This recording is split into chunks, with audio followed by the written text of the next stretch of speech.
Do you actually believe you're smarter than a blackout? Do you really think that when the grid collapses, when the lights vanish, when your neighborhood goes silent, you'll be the one who keeps calm, makes the right choices, and sails through untouched? Because history says otherwise. The truth is, blackouts don't just cut power, they cut through your ego. They strip away every illusion of control and expose exactly how unprepared you are. Here's the uncomfortable reality. In every major outage, the majority of people fail the test within the first hour. They drain their phone battery, posting selfies. They open the fridge every 5 minutes until everything spoils. They waste their last gallons of gas sitting in idling cars, and they set their homes on fire with candles they never should have lit. Smart people, educated people, people just like you. During the 2003 Northeast blackout, nearly 100 people died, not because the grid killed them, but because their own decisions did. And if you think you're immune to that, if you think you're too clever to join those statistics, that arrogance is exactly what will break you. So let me be clear, this is not a drill, this is not entertainment. This is the hard truth about why you will fail the same blackout test unless you learn right now what not to do when the lights go out. Because in the darkness, you're not the genius you think you are. You're just another statistic waiting to happen. Mistake number 8. Thinking you'll outsmart the darkness with just your memory. Here's where arrogance kills people. The lights go out and you think, no problem, I know my house like the back of my hand. So you start walking around in the dark, confident you can navigate without light. You bump your shin on the coffee table, you trip over the dog's toy, you slam into the doorframe. These aren't funny little stumbles. In blackout conditions, these are injuries waiting to happen. A CDC study after Hurricane Katrina reported a 40% increase in household accident injuries in the first 48 hours of power loss, sprains, fractures, and concussions caused by people trying to navigate their familiar homes in pitch-black conditions. And here's the kicker. Emergency rooms aren't operating at full tilt during outages. That twisted ankle or head injury could mean waiting hours, even days for treatment. So the blackout doesn't just blind you, it isolates you. The smart move? Light discipline. Keep a flashlight in every major room. Glow sticks near stairwells. Battery-powered nightlights plugged into outlets so they charge when power is on and light up automatically when power is lost. Yet 70% of households don't even own a functioning flashlight with fresh batteries. Think about that. Most people walk straight into a blackout with nothing but the flashlight app on their phone, and as we already said, draining that battery is suicide. You're not smarter than the dark. You need tools that beat it.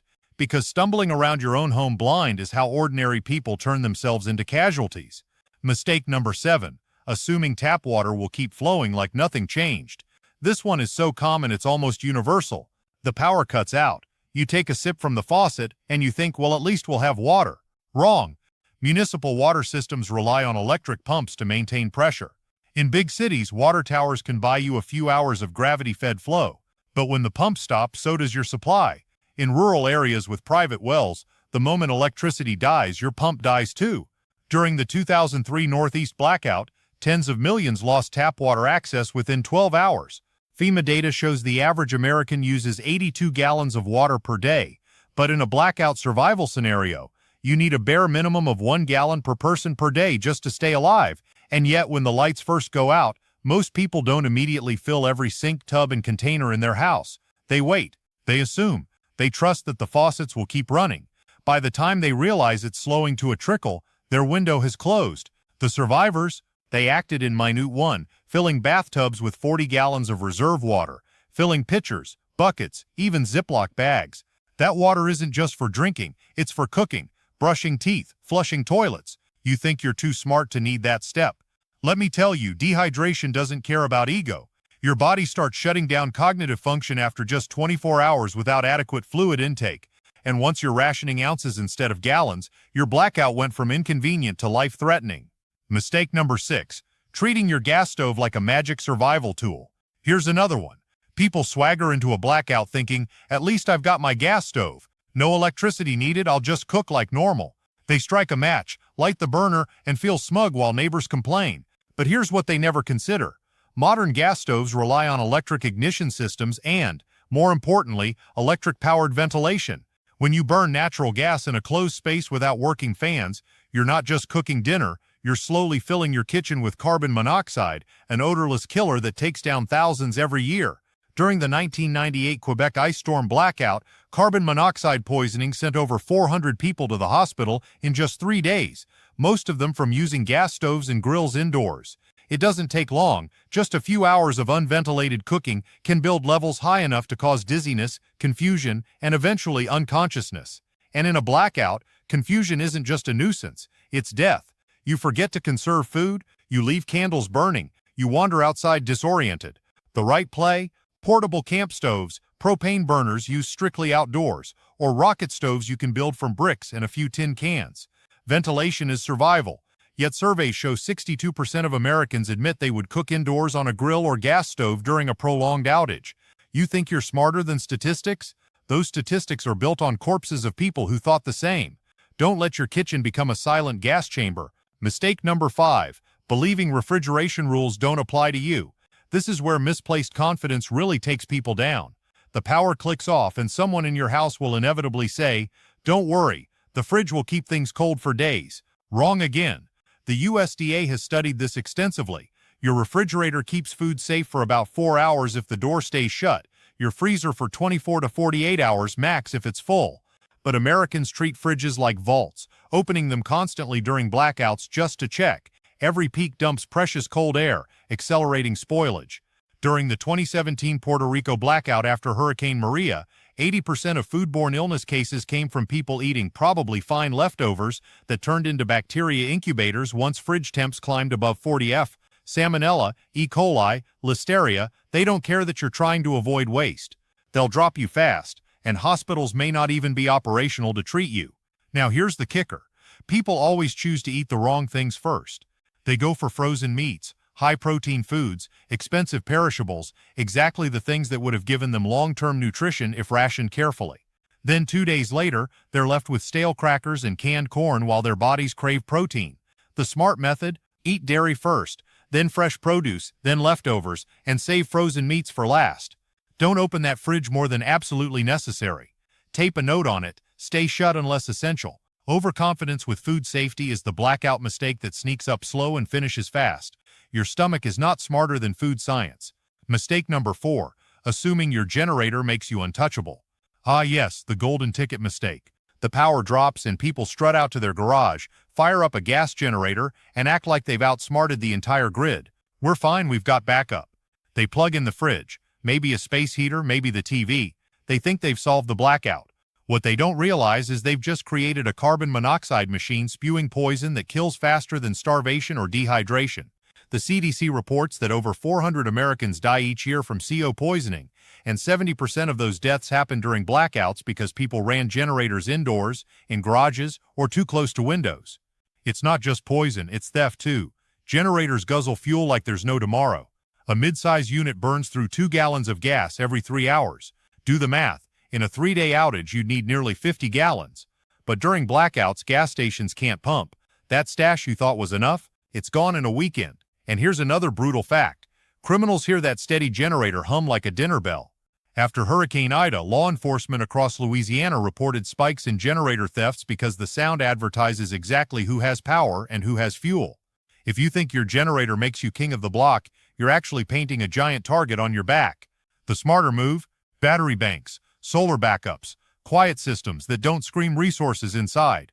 To desperate neighbors, a generator can be useful, yes, but it's also a double-edged sword that has killed more prepared families than it saved. Mistake number 3. Believing your freezer is a fortress of food security. This is the arrogance that destroys weeks of careful planning. People fill their freezers with hundreds of dollars worth of meat, bread, and frozen dinners and assume it's untouchable. Even if the power goes, everything will stay good for days. Wrong. A freezer is only as strong as the door seal and the insulation. According to the USDA, if you open that door even twice in the first day of an outage, your 48-hour preservation window drops to less than 24. And what happens when those expensive roasts, chickens, and vegetables start thawing? They become bacterial Petri dishes. During the 2011 New Zealand blackout, emergency rooms saw a 30% rise in gastrointestinal illnesses because people were eating thawed but still cold food. And here's the grim part. Foodborne illness in a blackout isn't just a stomachache. It means violent dehydration, loss of electrolytes, and weakened immune function in an environment where medical help is slowed or unreachable. Families that thought they had a month's worth of calories end up with a week of sickness. Smarter households treat their freezers like banks. You don't pull all the money out at once. You ration. You keep a freezer thermometer inside so you know the second temps climb above 40 VERF. You pre-freeze gallon jugs of water to extend cooling time and provide emergency drinking water when they thaw. And for God's sake, you don't keep peeking inside to check. You think your freezer is a fortress. In reality, it's a ticking clock that punishes the careless and rewards the disciplined. Mistake number 2. Thinking darkness is the worst danger you face. When the power cuts, most people think the danger is obvious. We're in the dark. They scramble for candles, lanterns, or flashlights, focusing only on visibility. But here's the sinister truth. Darkness is the least of your problems. The real killer during blackouts is temperature. In the 2021 Texas freeze, at least 246 people died, not from darkness but from hypothermia, carbon monoxide poisoning, and heat-related stress. Your body is a fragile thermostat. Drop core temperature below 95 Fn, and you enter hypothermia. Rise above 104 Fn, and heat stroke starts shutting organs down. And both happen faster than you think when climate control vanishes. In winter, indoor temps can plunge below freezing in less than 12 hours without heat. In summer, especially in cities, urban heat island effects push indoor temps above 100 Fn within a day. People assume they'll tough it out. But children, seniors, and anyone with medical conditions can't just sweat or shiver their way through. And here's the kicker. Your judgment falters first. Hypothermia causes confusion before collapse. Heat stress makes you dizzy and irrational. By the time you realize you're in trouble, it's already too late. Survivors don't just think about light, they think about climate control substitutes. Mylar blankets, thermal curtains, sealing one room, sleeping in tents indoors to trap body heat, or using passive cooling tricks like wet sheets hung in front of open night windows in the summer. Darkness is easy. Surviving without controlled temperature? That's the real blackout test, and most people fail it spectacularly. Mistake number 1. Assuming the grid will save you before you save yourself. This is the deadliest mindset of all, and it's the one that kills more people in blackouts than any candle fire, any spoiled food, or any drained phone battery. The lights cut, and you sit there thinking, it's fine, power companies will have it back in a few hours. They always do. That wait-and-see approach is suicide. The brutal truth? The average U.S. outage lasts 7.2 hours, but that's the average in disasters. It stretches to days or even weeks. After Hurricane Maria, parts of Puerto Rico were without power for 328 days. Entire towns disappeared into darkness for nearly a year, and every single family who assumed the grid will fix this paid with sickness, hunger, or worse. When you wait, you waste your most precious resource, the golden hour. That first 60 minutes after the blackout is when stores still have supplies, gas stations still have partial reserves, water still runs, and communication towers still broadcast. Once that window slams shut, you're not preparing, you're scrambling. And scrambling is when mistakes multiply. Look at the 2003 Northeast blackout. Over 50 million people plunged into darkness, gridlocked in dead traffic lights, and ATM lines stretching for blocks. The ones who acted instantly, filling water, topping fuel, locking in supplies, were safe. The ones who sat back and trusted the grid were the ones rationing crackers by day 3. Survivors operate under one rule. Assume 72 hours minimum, prepare as if it's forever. Fill every container, charge every device, secure every supply. Don't wait for the system to save you, it won't. The grid doesn't care about your comfort, your health, or your family. The people who pass the blackout test aren't the ones who trust the system. They're the ones who outthink it from the very first second. So now ask yourself, when the blackout comes, and it will you be one of the people who acts, or one of the people who waits? Will you be the neighbor checking on others, rationing wisely, protecting your family? Or will you be the one draining your phone, wasting your fuel, and watching your house grow colder or hotter by the hour while you hope the grid saves you? Every statistic, every disaster in history says most people fail the test. The question is, do you still think you're smarter? Or are you finally ready to prove it when the lights go out?